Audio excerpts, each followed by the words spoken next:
আসসালামু আলাইকুম। Parts of আইডির পক্ষ থেকে আপনাদের সবাইকে জানাচ্ছি স্বাগতম। আজকে আমরা নতুন আরেকটা পাওয়ার পয়েন্টের ভিডিও দেখব। সর্বপ্রথম আমরা এরকম একটা পাওয়ার পয়েন্টে যে অ্যাপসটা আছে সেটাকে ওপেন করে নিব। তারপর আমি ইনসার্ট থেকে একটা শেপ নিয়ে নিব। শেপ অপশন থেকে আমি এই শেপটা নিয়ে নিলাম। তারপর এটাকে আমি সুন্দর মতো একটা সাইজ দিয়ে দিলাম এবং এই শেপটাকে আমি ডুপ্লিকেট করব। তার জন্য কন্ট্রোল চেপে এভাবে আমি ডুপ্লিকেট আরেকটা স্লাইড নিয়ে নিব। এখন আমি আরেকটা শেপ নিব। ইনসার্ট অপশন থেকে আমি শেপ এখানে গিয়ে আমি রেক্ট্যাঙ্গুলার যে রাউন্ডেড রেক্ট্যাঙ্গুলার শেপটা আছে সেটা নিয়ে নিব এবং এটাকে আমি এভাবে সেট করে বসিয়ে তারপরে এটাকে ফুললি রাউন্ডেড করে দিব এবং আমি এই দুটা শেপটাকে এভাবে ধরবো। দুটাকে আমি সিলেক্ট করে আমি শেপ ফরম্যাট অপশন থেকে মার্জ শেপে গিয়ে আমি ইনসার্ট ইন্টারসেক্ট মার্জ করে দিব। তারপর এটাকে আমি এভাবে জায়গা মতো নিয়ে এসে বসিয়ে দিব।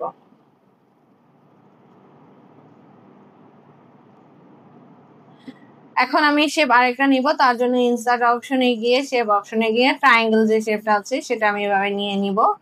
নিয়ে এটাকে আমি সুন্দর করে রোটেট করে ঘুরিয়ে এখানে এসে সেট করে বসিয়ে দিব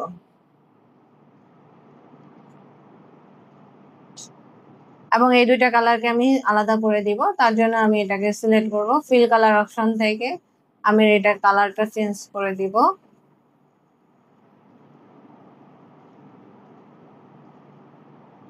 এবং এই শেপটাকে আমি ব্যাকএন্ডে পাঠিয়ে দিব। তার জন্য আমি এখানে অপশন থেকে আমি সেন্ড টু ব্যাক অপশনে প্রেস করব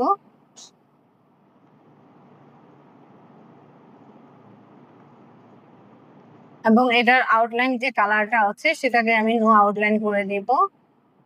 একইভাবে আউটলাইন কালার নো আউটলাইন করে দিব। এখন আমি এখানে একটা নাম্বার নিয়ে আসব। তার জন্য আমি এখানে ইনসার্ট অপশন থেকে একটা টেক্সট বক্স নিব। তারপর আমি এখানে 1 প্রেস করব নাম্বারিং এর জন্য এবং এই নাম্বারটাকে আমি সিলেক্ট করব। সিলেক্ট করে আমি নাম্বারটাকে বড় করে দিব এবং নাম্বারের যে ফরম্যাটটা সেটাকে আমি চেঞ্জ করে দিব। ফন্ট অপশন থেকে আমি ফন্ট দিয়ে দিব। দেন আমি এটাকে বোল্ড করব। বোল্ড করে আমি এই টেক্সট বক্সটাকে সুন্দর করে এখানে নিয়ে আসব।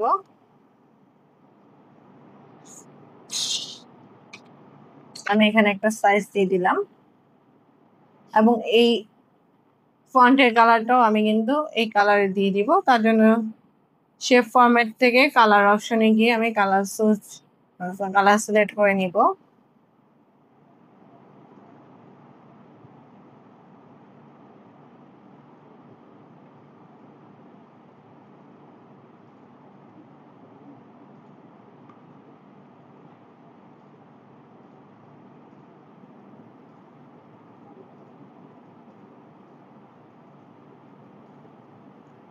তারপর এই ওয়ানটাকে আমি ব্যাকে পাঠিয়ে দিব। তার জন্য সেন্ড টু ব্যাক অপশনে চলে যাব এবং এটাকে আমি সুন্দর করে এভাবে সুন্দর করে বসিয়ে দিব।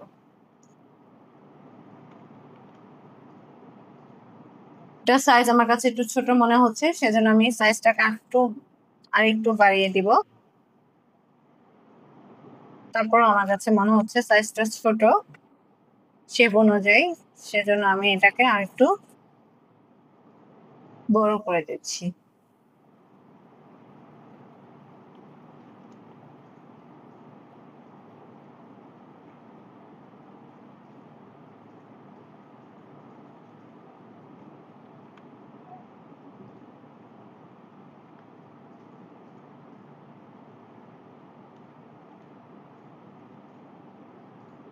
এখন আমি এই শেপটাকে একটা ফরম্যাটে দিব। তার জন্য শেপ ফরম্যাট অপশন থেকে এর কর্নারে যে অ্যারো চিহ্ন আছে এখানে প্রেস করলে কিন্তু আমার এরকম একটা ডায়লগ বক্স চলে আসবে। সেখান থেকে আমি এই ইফেক্টে যাব। ইফেক্ট থেকে আমি শ্যাডোতে যাব। শ্যাডো থেকে আমি পারসেটসে যাব। প্রিসেটসে যাব। প্রিসেটস থেকে আমি অফসেট যে লেফট আছে সেখানে গিয়ে যাব এবং এর সাইজটা আমি দিয়ে দিব 72%।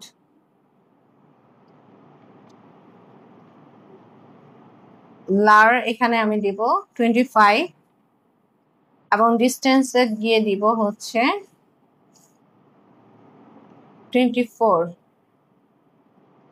দেন আমি এটাকে সিলেক্ট করব, ফিল কালার থেকে আমি একটা আইড্রপার নিয়ে বাইরের আইড্রপার প্রেস করব। তারপরে আমি এখানে একটা ডামি টেক্সট নিয়ে আসব এবং এই টেক্সটটাকে আমি সুন্দর করে এখানে সেট করে বসিয়ে দিব।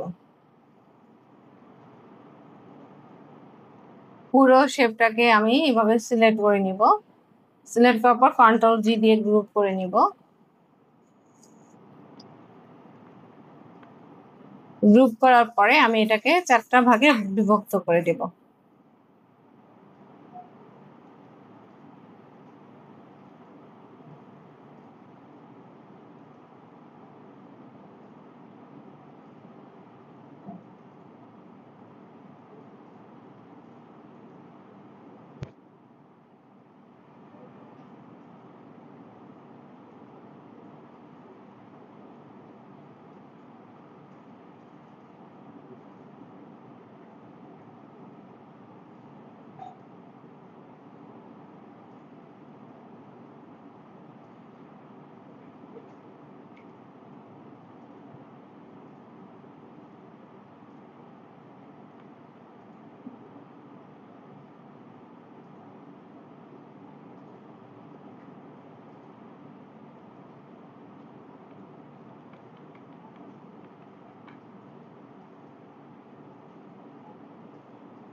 এরকম 3টা ডুপ্লিকেট করে নিব শেপটাকে। তারপরে এই কালারগুলো আমি আলাদা করে চেঞ্জ করে নিব। আমার পছন্দ মতো আমি কালার চেঞ্জ করে নিব।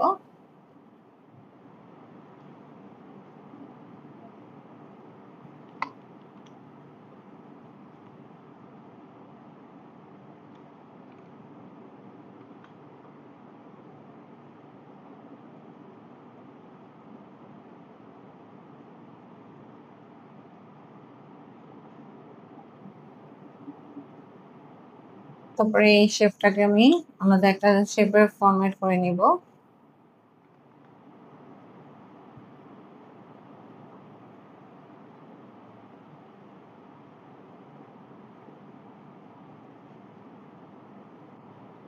শেপ ফিল কালার অপশনে গিয়ে আইড্রপারে গিয়ে এই কালারটা নিয়ে নেব।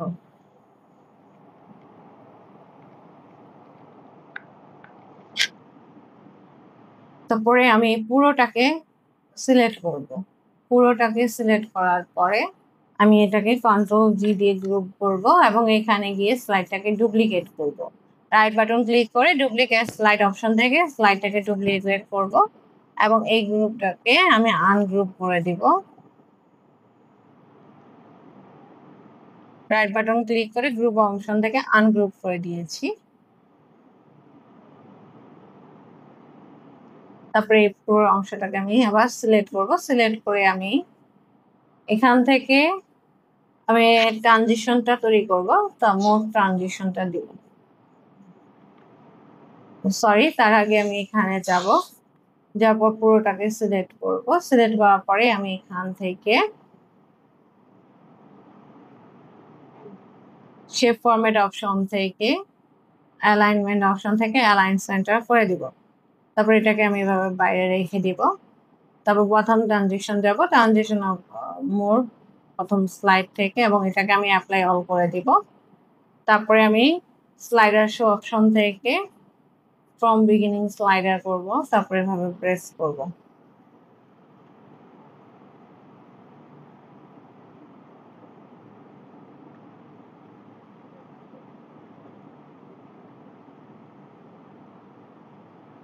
তো আমার এখানে স্লাইডটা হচ্ছে না, কারণ আমার যে 2 নাম্বার স্লাইডটা আছে সেটা আগে আমি গ্রুপ করে দিয়েছি। সেটাকে আমি সিলেক্ট করব। সিলেক্ট করে এটাকে আমি গ্রুপ অপশন থেকে আনগ্রুপ অপশন করে দিব। তারপরে আমি আবার স্লাইডার শো থেকে ফ্রম বিগিনিংটা করে দিচ্ছি।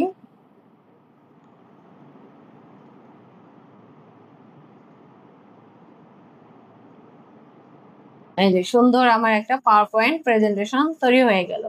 এইভাবে আমরা কিন্তু পাওয়ার পয়েন্টের খুব সুন্দর সুন্দর প্রেজেন্টেশন তৈরি করতে পারি। তো এরকম আরো ভিডিও পেতে আমাদের ইউটিউব চ্যানেলে লাইক, কমেন্ট, শেয়ার এবং সাবস্ক্রাইব করে পাশে থাকবেন। ধন্যবাদ।